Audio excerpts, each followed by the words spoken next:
Ok, veamos el tema de distancia entre dos puntos y veamos la siguiente cuestión.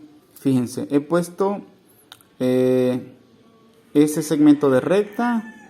Bueno, son tres segmentos de rectas, si se dan cuenta.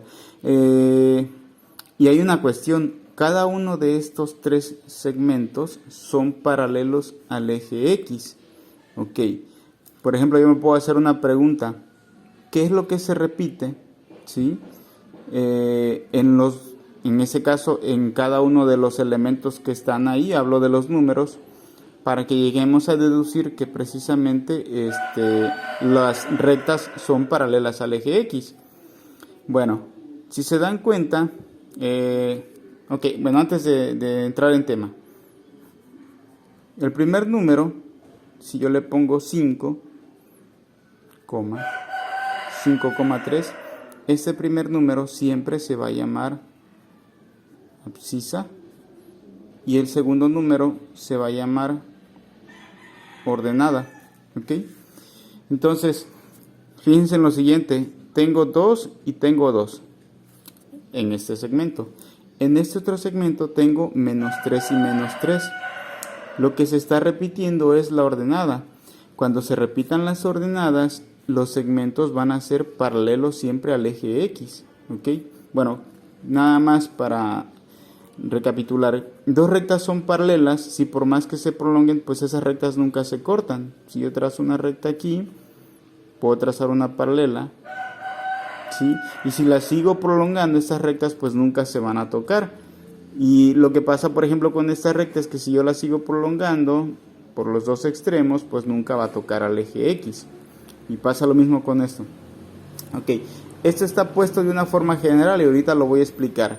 Lo que buscamos con la distancia entre dos puntos es lo siguiente, fíjense. Para calcular la distancia se necesita algo que se llama unidad de medida. Ok, la unidad de medida va a ser un cuadrito como este, fíjense aquí. Esto que está puesto aquí, aquí o aquí. Bueno, o aquí hay muchos cuadritos, ¿no? Entonces, cuando yo quiero calcular la distancia, necesito comparar cuántas veces cabe la unidad de medida en el segmento. En este caso, las veces que cabe es 1, 2, 3, 4, 5, 6. Esas veces son las que cabe en la unidad de medida en el segmento. Ok, la pregunta es, ¿puedo calcular de otra forma esa distancia que ya sabemos que es 6? Distancia 6, ¿ok? Bueno, sí, es fácil. De hecho, si se dan cuenta, en las abscisas tengo a 1 y tengo a 7. Si yo a 7 le quito 1, lo que yo obtengo es 6. Entonces, con una operación tan fácil como 7 menos 1, pues el resultado es 6. Entonces, aquí hay una cuestión. ¿Qué tengo que hacer para calcular la distancia? Pues al valor mayor de la abscisa, de las dos abscisas que tengo, en este caso 7 es el valor mayor, le quito el valor menor y en ese caso obtengo 6. La distancia siempre va a ser un número mayor que 0. Por ejemplo, aquí 6 pues es mayor que 0, ¿sí? Veamos este caso. En este caso pues ya habíamos dicho que se repiten las ordenadas. Calculemos la distancia. Contemos los cuadritos. 1, 2, 3, 4. Ok, la distancia aquí es de 4. Bueno, distancia igual a, voy a poner estos paréntesis. Aquí tengo que poner la mayor abscisa y aquí tengo que poner la menor.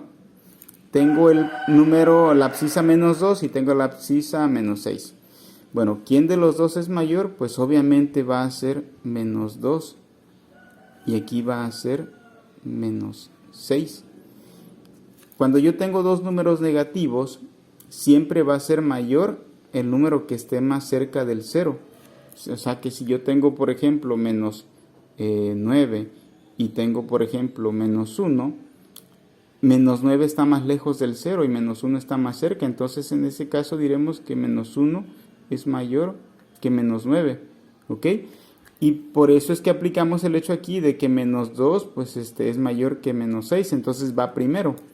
Bueno, calculemos la distancia. Si se dan cuenta, aquí voy a tener un menos por menos. Y esto es un cambio de signo que me va a dar más. Quitamos los paréntesis, tengo menos 2 y con el cambio del signo tengo más y tengo 6. ¿Ok? Entonces la distancia aquí va a ser, bueno, si se dan cuenta es una resta porque son números de distinto signo. Entonces 6 menos 2 pues es 4. Y obviamente pues la distancia pues es 4, así de fácil. Entonces la pregunta es, ¿puedo tener una fórmula general para que yo pueda calcular la distancia? Pues sí, es fácil. De hecho aquí tenemos, fíjense, vamos a trabajar con las abscisas x1 y x2. En ese caso, por cierto, otra forma de cómo darme cuenta, ¿quién va a ser la abscisa mayor? La abscisa mayor, fíjense, en este caso, si está a la derecha, acá en el segmento, pues va a ser la abscisa de este lado. Y si está del lado izquierdo, va a ser la abscisa de este lado, ¿sí? Ahora, en este caso, quien está más cerca del 0 o del eje Y, ¿sí? Aquí va a ser x2. Entonces la distancia va a ser aquí x2 menos x1. Y yo de esta forma voy a calcular la distancia. Siempre y cuando, fíjense, se deban repetir las ordenadas. ¿Ok? Aquí se repiten las ordenadas. Se repite el 2 y se repite el menos 3. Con esta fórmula puedo calcular la distancia entre dos puntos. Cuando se repiten las ordenadas, los segmentos son paralelos al eje X. Y de esa forma vamos a calcular la distancia entre dos puntos.